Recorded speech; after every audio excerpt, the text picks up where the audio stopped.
নমস্কার বন্ধুরা, চলে এসেছি কবি সুকুমার রায়ের লেখা কুমড়ো পটাশ কবিতাটি নিয়ে।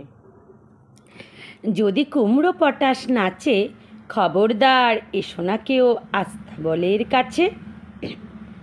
চাইবে না কো ডাইনে বায়ে, চাইবে না কো পাছে, চার পা তুলে থাকবে ঝুলে হট্টমূলার গাছে।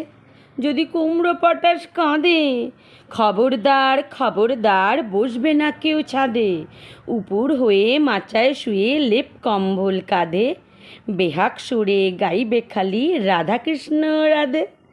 যদি কুমড়ো পটাশ হাসে, থাকবে খাড়া একটি ঠ্যাঙে রান্নাঘরের পাশে, ঝাপসা গলায় ফার্সি কবে নিঃশ্বাসে ফিসফাসে, তিনটে বেলা উপোস করে থাকবে শুয়ে ঘাসে।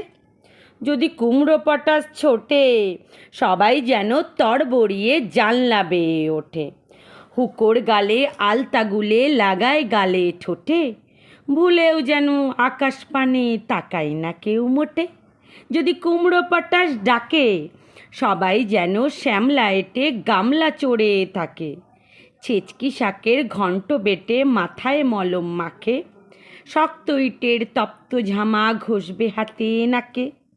ভেবে এসব কথা করছে যারা হেলা, কুমড়ো পটাশ জানতে পেলে বুঝবে তখন ঠেলা, দেখবে তখন কোন কথাটি কেমন করে ফলে, আমার তখন দোষ দিও না আগেই রাখি বলে, আমার তখন দোষ দিও না আগেই রাখি বলে।